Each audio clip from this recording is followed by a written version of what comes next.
Today our baby chickens are a week old, and so we're going to move them outside. The things that I'm concerned with that is that it's been wet and snowing. The snow's melted, but with the chicks here in the house, their box is kind of small for how big they are now, and they keep running out of food and they keep running out of water. They need bigger feeders. And the feeder that I've put out there is the same feeder. I've just added a bottle on top. I added a different top that could screw onto a mason jar and hold a little bit more feed, and that would have worked in their box as well, but it has a tendency to tip over if you have it up on a board, which is how I keep my things when they're in the box, just because the chicks seem to waste a lot less. But anyway, I'm worried about the temperature. I'm going to have to keep a close eye on the temperature today while, right after I get them moved out there, and make sure that they're not all huddling together into the corners. I think that they're going to be fine. I'm going to be really worried tonight because it's going to be really cold. It's still kind of overcast, so it won't be as cold as if it was completely cleared off with snow on the ground. But we're going to go put them in their new home now and see how that goes. Here's our chicken's new home, and I've moved them out of this box.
Okay, so they looked like they were doing pretty well. They weren't huddled in a group. They looked like they were drinking water, but they weren't drinking it constantly, so they weren't too hot.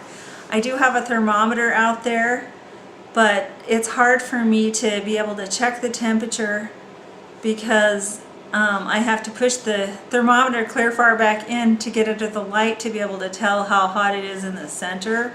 And on the edges, I could read that, and it was about 75 degrees, so that's not too bad. They have to get into that cooler temperature to be able to get their food and water, but that's not too bad. And probably what I'll do is this evening, when it gets closer to dark, then I'll probably push their food and their water closer to the light.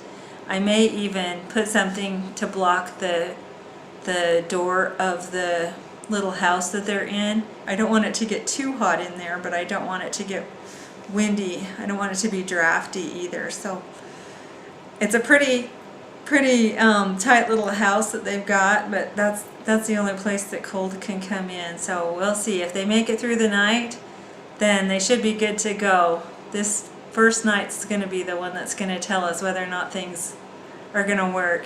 And I have to work at a nursing home in the morning, and so I'll be out there to check on them probably about 3 o'clock in the morning, and I'll be able to tell then how things are doing.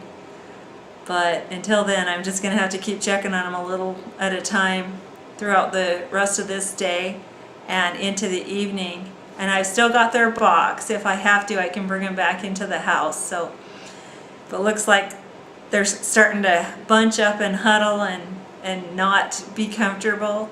I can always pull them out. I know how many there are, so I know I won't accidentally leave one. Okay, we're gonna check in with the chickens again. It's been a few hours. They look like they're even spread out more.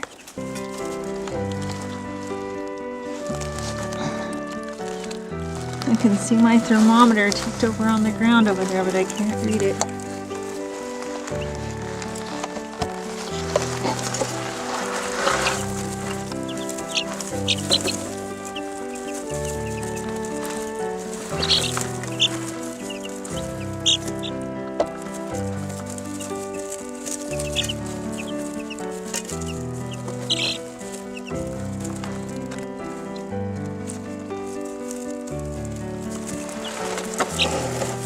I can tell also by looking at this feeder that they've been using it. So I put feed also on the floor right there, so that they didn't have to come as far out of the heat to get to it. It starts dropping as soon as I get it out from under the light, but it looks like it's still about 75. So back in that far corner, it should be even warmer. This is quite the fortress. There's been a few times that I've put chicks out in their outside chick pen and had them get attacked by either raccoons or other people's dogs, but I can see this is pretty safe.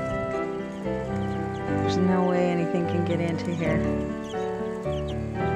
unless they did a lot of digging. But you can see those chicks by the doorway. That wasn't happening earlier today. Then they were all staying pretty much under the light, ignoring the food, just kind of adjusting to their new place. And now they're starting to act normal. They're happy that they have lots of room now. They can even come out here. You can see a few droppings on the ground. So I've got a big water set up out here in case it gets hot tomorrow, and they'll be able to come out and get all the water they need. Okay, let's see how things are doing now. Looks like they must be warm enough because they're clear out here by the doorway, eating and drinking, and their feeder is way emptier than it was earlier today. I think the only danger we have is if we kick a circuit breaker and lose our light. I think they're going to be just fine tonight.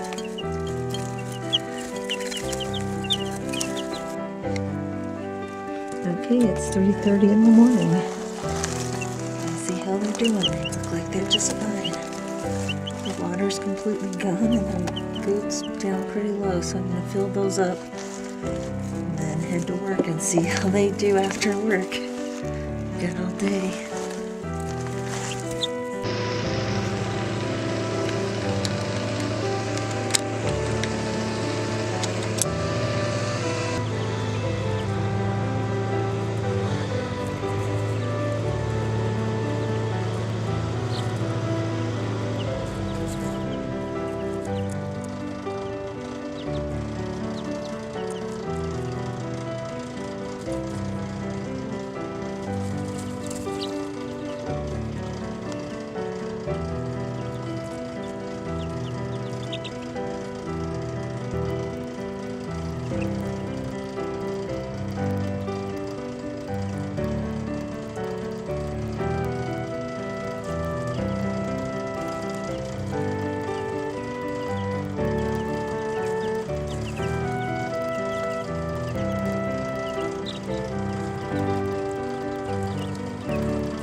The chicks are 10 days old today, and they're starting to venture outside more. I moved their food out here to encourage them.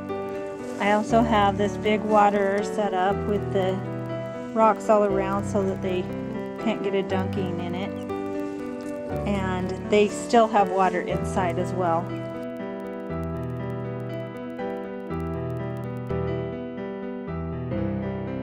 I encourage them to come out more. They've also got food on the floor all over inside of their little house. There's only about, I don't know, half of them that have dared to come out. So I don't want the others to go hungry or thirsty just because they're more shy. So I'd love to hear any experiences that you've had with either raising your chickens or transitioning them from inside the house to outside. And if you'd enjoyed this video, please give it a thumbs up and subscribe to my channel.